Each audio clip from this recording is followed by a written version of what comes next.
"I want to give birth to a white baby," declared the Apache woman at the lone rancher's door. He lived alone on that stretch of land.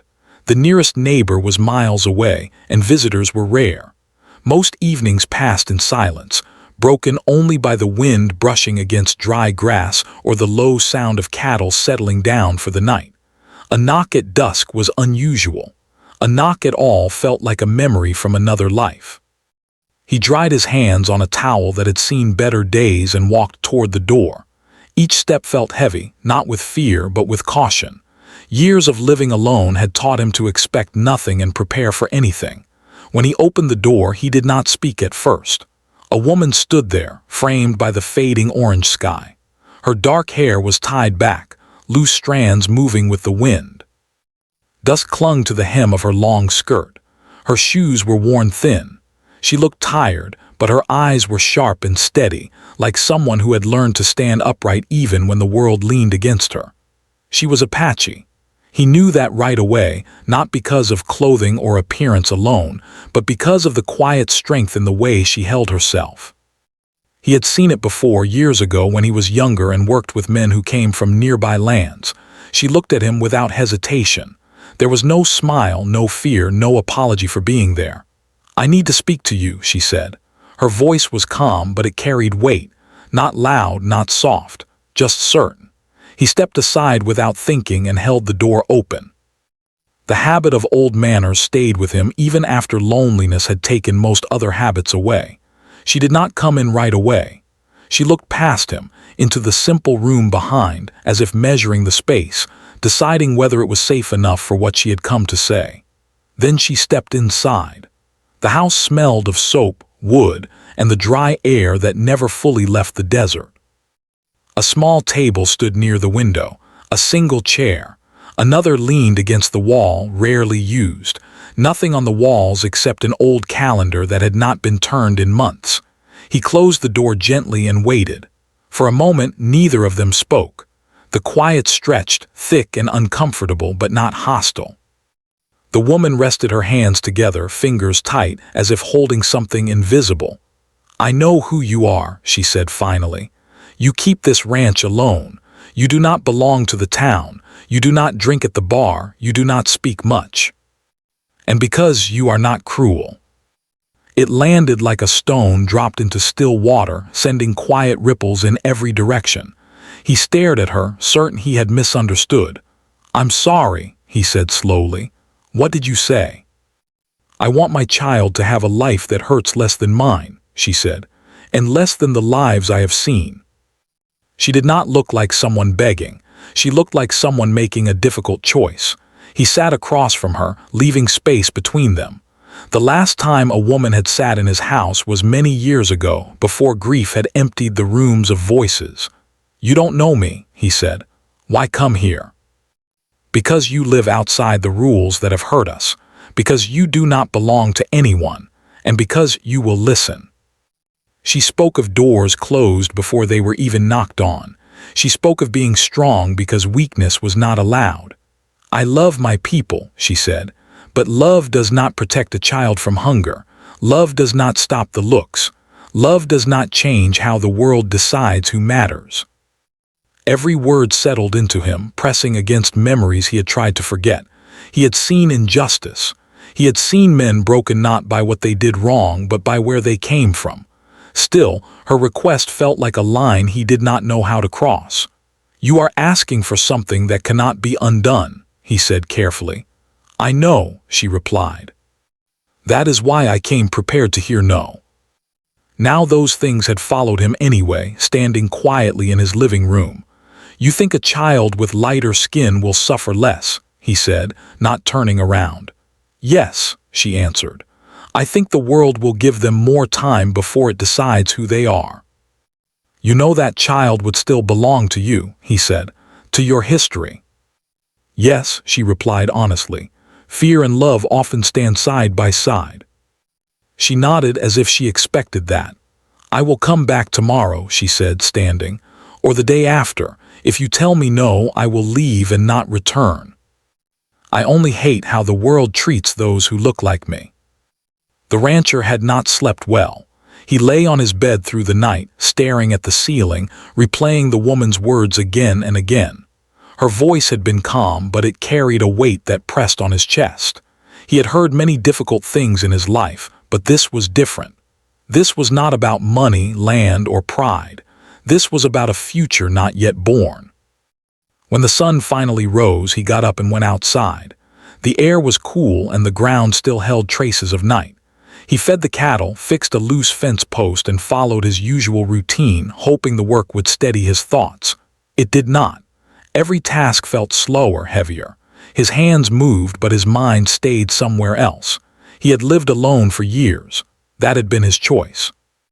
After losing his family, he had walked away from town, from people, from questions he could not answer. Out here, life was simple. You woke up, you worked, you slept. There were no hard conversations waiting at the door, until now. As the sun climbed higher, his thoughts drifted back to his past. He had grown up poor but not invisible. Doors had opened for him without him knowing why. Jobs had come easier. People had listened when he spoke. At the time, he thought that was just how life worked. He only understood the difference years later, after serving beside men who were treated as less before they even proved who they were. Those memories stirred now. Faces he had not thought about in years returned. Men who worked harder, spoke less, and still carried more weight than others ever would. By midday, the heat settled in. He went inside, poured himself water, and sat at the table. The chair across from him was empty, but in his mind he could still see her sitting there, straight-backed, calm, brave in a quiet way. He wondered what her life had truly been like. Not the short pieces she had shared, but the long years behind them. He imagined her as a child, watching the world from a distance, learning early where she was welcome and where she was not, learning to read faces, learning to stay strong. While he thought, miles away, the woman walked through her own mourning. She lived in a small house near the edge of her community. It was simple but clean, built with care and hands that had learned to make do with little. When she woke that day, her body felt heavy, but her mind was clear. She had known what she was going to do long before she knocked on that door. There was no turning back now. People around her moved through their day as usual. Children played. Elders talked quietly. Life continued, but she felt separate from it, as if she had stepped onto a path no one else could walk with her. She had not always been this way. Once, she believed love and strength would be enough. She believed that raising a child with pride would protect them, but life had shown her otherwise. She had watched too many young ones struggle, watched them grow quiet, watched their dreams shrink before they had the chance to grow. Her decision had not come from hatred. It had come from fear mixed with hope. A dangerous mix, she knew. But she was tired of pretending the world was fair when it clearly was not. As she prepared food, she thought about the rancher. He had not looked angry. He had not looked eager either. He had looked tired. That gave her some comfort. Tired people understood the cost of hard choices. By afternoon, whispers began. Someone had seen her walking toward the ranch the evening before. Questions floated through the community like dust in the air. She did not answer them. She did not owe explanations yet. Maybe she never would. Back at the rancher saddled his horse and rode out to check the far side of his land. The open space usually calmed him, but today it only made him feel smaller. The sky was wide. The choices before him felt even wider. He stopped near a low hill and looked out over the desert. He thought about responsibility. He had believed living alone meant living without impact. Now he understood that even silence could shape lives. He asked himself hard questions. Was helping her an act of kindness, or would it deepen a wound already carved by history? Could he take part in a decision born from fear without becoming part of that fear? He had no clear answers. As the sun dipped again, he returned home. He cooked a simple meal and ate without tasting it. Then he sat by the window, watching shadows stretch across the land. He wondered if she would come back the next day, as she said she would. That night, sleep came in broken pieces. The next morning, she returned. This time, the knock came earlier when the sun was still low. He was already awake. When he opened the door, she stood there the same way she had before, steady, prepared. "I said I would come back," she said. "I know," he replied. They sat again at the table. The space between them felt smaller now, not because they were closer, but because the silence was no longer unfamiliar. He spoke first. "I've been thinking about what you asked." He asked about her childhood, her family, the moments that led her here. She answered honestly. She did not soften the truth, but she did not exaggerate it either. "I do not believe this will solve everything," she said. "I am not foolish, but I believe it may remove one stone from a heavy load. I will carry those." When the sun reached its highest point, he leaned back in his chair and sighed. "I need more time," he said. She accepted that too. "I will give it," she replied. As she stood to leave, he realized something important. This was not a moment that would pass and be forgotten. Whatever he chose, it would follow him for the rest of his life. She paused at the door again. "I do not ask you to save me," she said, "only to stand with me if you choose to." The rancher continued his work, waking early, tending to animals, repairing what time and weather had worn down. On the surface, nothing had changed. But inside him, everything felt unsettled. He found himself thinking about her even during the smallest tasks. While fixing a gate, he wondered how many gates she had faced in her life that never opened.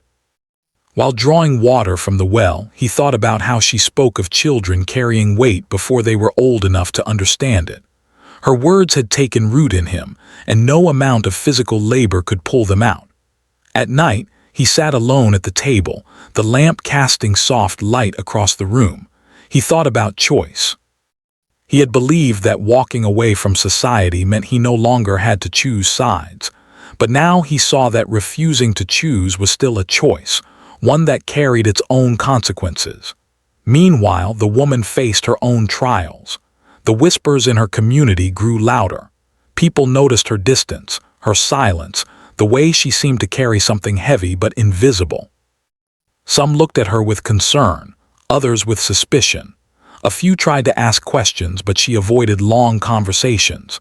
She knew that once words were spoken, they could not be pulled back. One afternoon, an older woman approached her near the edge of the settlement. The elder did not accuse her or raise her voice. She simply looked at her with eyes that had seen many seasons. "You are walking a hard path," the elder said. "Yes," she replied. "Do you know where it leads?" That small gesture stayed with her longer than any words could have. The woman spent long evenings alone, sitting outside her home, watching the sky darken. She thought about her parents, about lessons taught through action rather than speech. She thought about pride and how it could lift a person up but also keep them trapped. She wondered if she was being brave or selfish, or if those two things sometimes looked the same. On the fourth day after her last visit to the ranch, she returned again. This time, she did not knock right away. She stood on the porch, breathing in the scent of dry wood and dust. When she finally knocked, the rancher opened the door quickly, as if he had been waiting. They did not sit at the table immediately. Instead, he poured water for both of them and handed her a cup. Their fingers did not touch. "I have been asking myself questions," he said. "So have I," she replied. "I asked myself if I am doing this for the right reasons," he continued. "And I realized something. There may not be a reason that feels fully right. I stopped looking for that a long time ago. But now I see that staying distant can hurt too." When she did, her voice was steady. "I will keep living. I will keep trying, but the fear will stay with me, and I will always wonder if I could have done more." Not because of his body, but because of the knowledge settling inside him.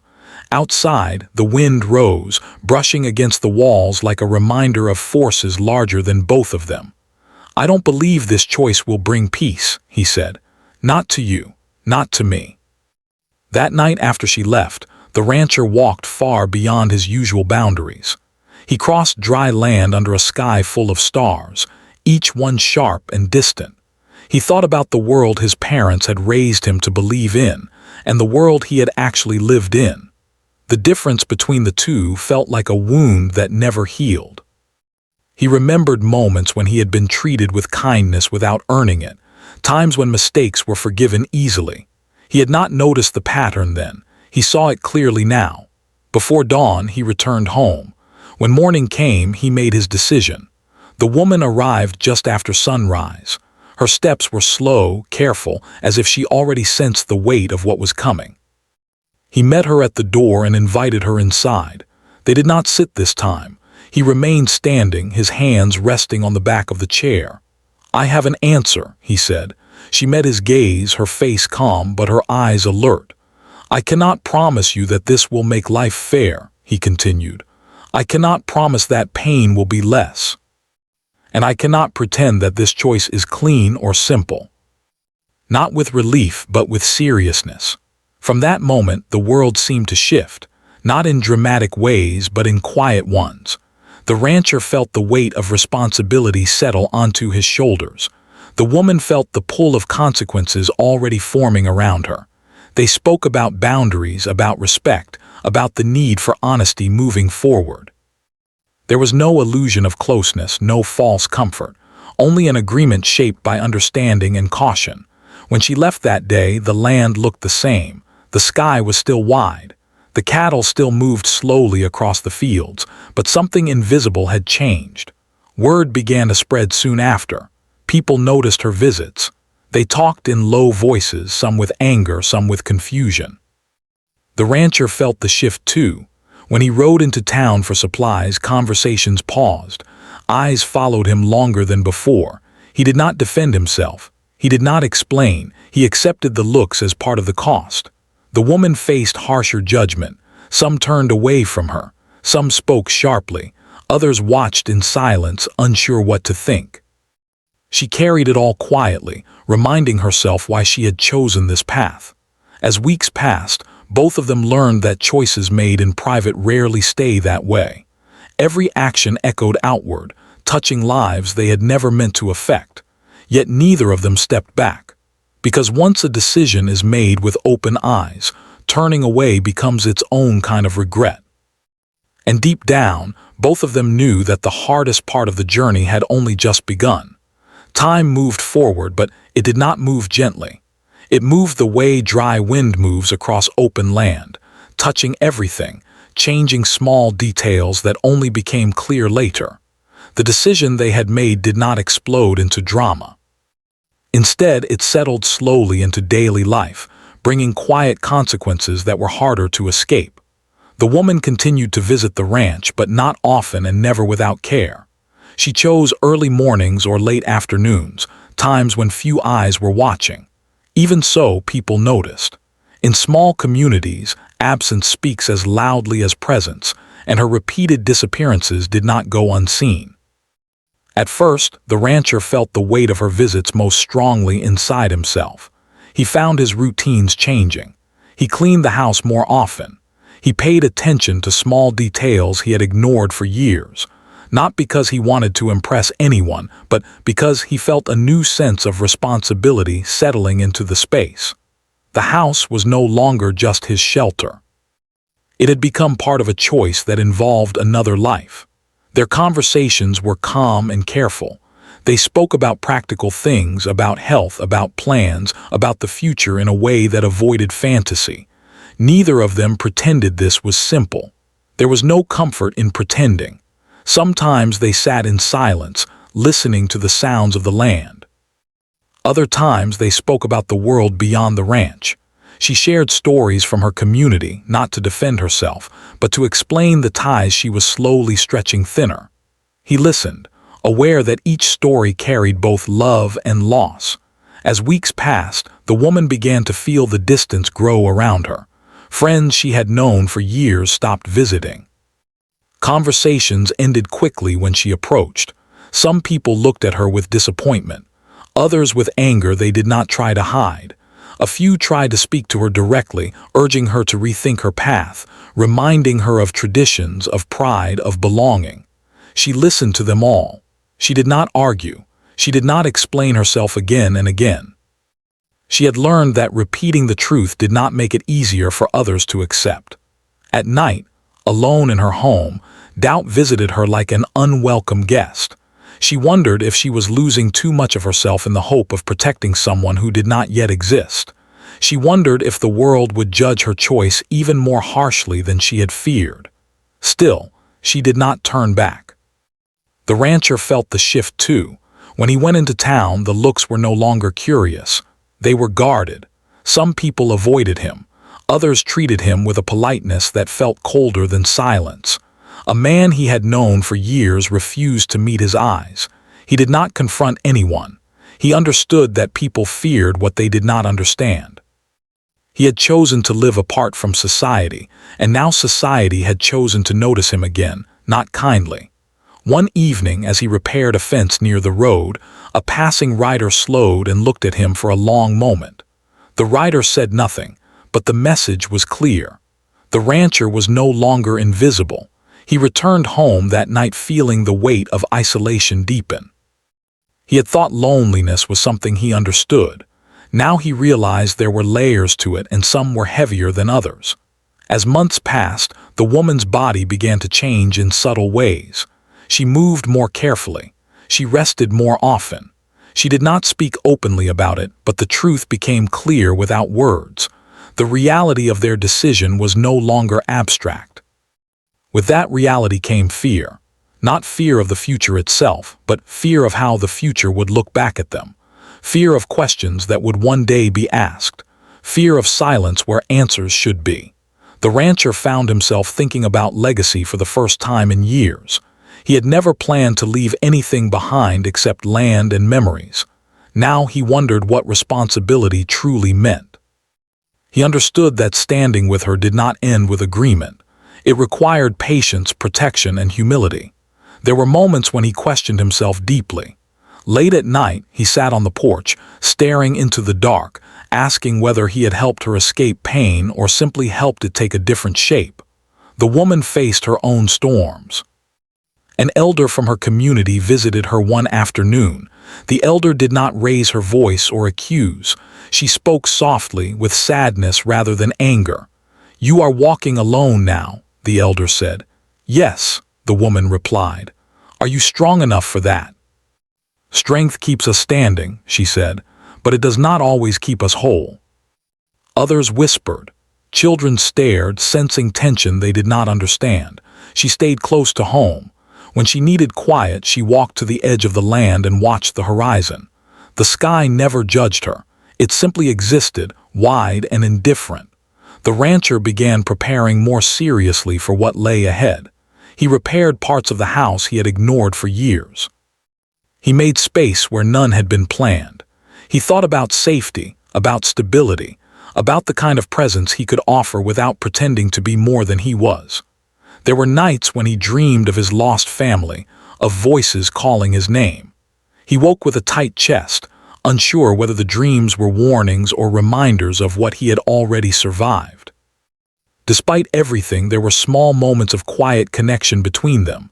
One afternoon, they sat outside, watching clouds move slowly across the sky. Neither spoke for a long time. "I know people think I am trying to erase myself," she said suddenly. "And are you?" he asked gently. "No," she replied. "I am trying to make space for someone else to breathe." He did not fully understand, but he respected the honesty. As time continued, both of them learned that consequences did not arrive all at once. They came in waves. A look here, a word there, a door not opened, a conversation cut short. Yet there were also moments of unexpected kindness. A woman from town left supplies at the edge of the ranch without saying a word. A child waved at the woman when no one else was watching. Small gestures that reminded them the world was not made of only one kind of heart. The woman grew quieter, more thoughtful.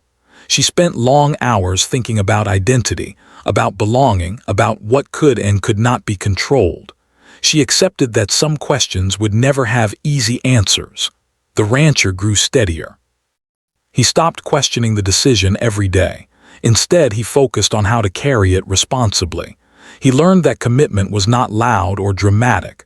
It was shown in showing up again and again, even when it was uncomfortable. As the season changed, the land reflected the shift. The air cooled. The nights grew longer. The future felt closer, no longer distant or imagined. One evening, as the sun set in soft colors, the woman stood at the ranch gate and looked back at the road leading to her community. It felt farther away than ever. "I know I cannot go back to how things were," she said. "Nothing ever goes back," he replied. She nodded slowly. "Then all that matters is where we go next." He looked out at the land, at the sky, at the path ahead that could not be clearly seen. What he knew, deep inside, was this: the choice they had made had changed them both.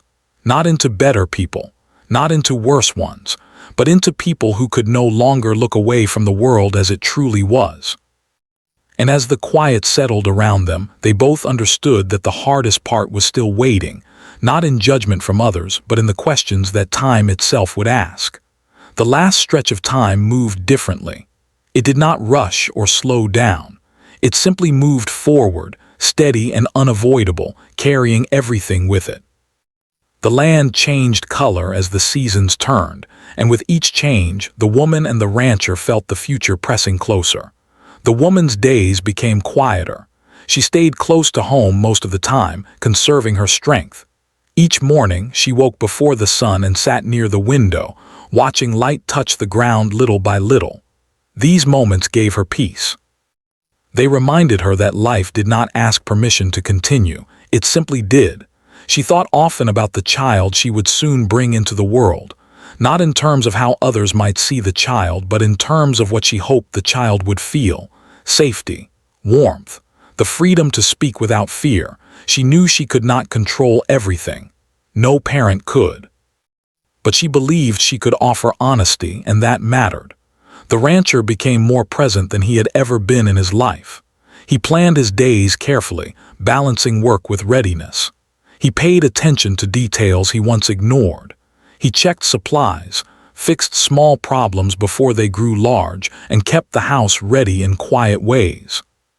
He also spent time thinking about what kind of person he wanted to be from this point forward. He could not erase his past.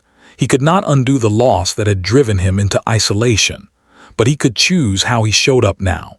He could choose steadiness over silence. As the time drew near, the woman moved to the ranch for a while. It was safer, quieter, and farther from the constant watchful eyes that weighed on her spirit. The house felt different with her there. Not crowded, not warm in a traditional sense, but purposeful. Every sound carried meaning. They spoke less than before. There was no need for long discussions now. Most of what mattered had already been said. Instead, they shared simple moments. A meal eaten slowly, a cup of water offered without words, a quiet walk under the evening sky. One night, as they sat on the porch, the woman spoke softly. "Do you think people ever forgive what they do not understand?" "Only for peace." When it was over, the world felt strangely still. The woman rested, exhausted but alert. When she finally held the child, her hands trembled slightly, not from weakness but from the weight of the moment. She looked down at the small face, searching not for answers but for recognition. What she felt surprised her, not relief, not victory, responsibility. A deep, steady sense of responsibility that settled into her bones. The rancher stood nearby, unsure where to place himself. He did not step forward right away. He waited, respecting the space between beginnings. When she finally looked up at him, her eyes were tired but clear. "This is where it truly starts," she said. He nodded. "I know." Caring for a new life left little room for reflection. There were sleepless nights and long mornings. There were moments of uncertainty and moments of quiet confidence. The woman discovered a strength she did not know she still had. Not the sharp strength she had carried for years, but a softer one. A patient one. The kind that stayed present even when fear tried to take over. The rancher learned to move differently. He listened more. He acted with care.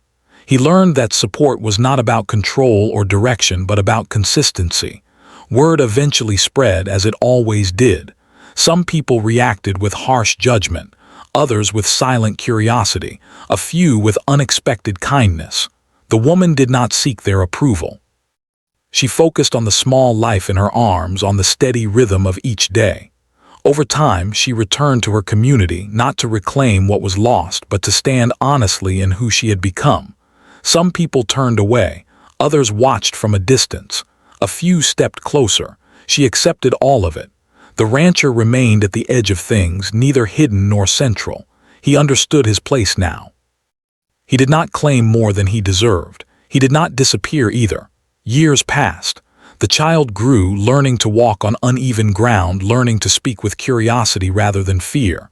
Questions came, as they always do, simple ones at first, later harder ones.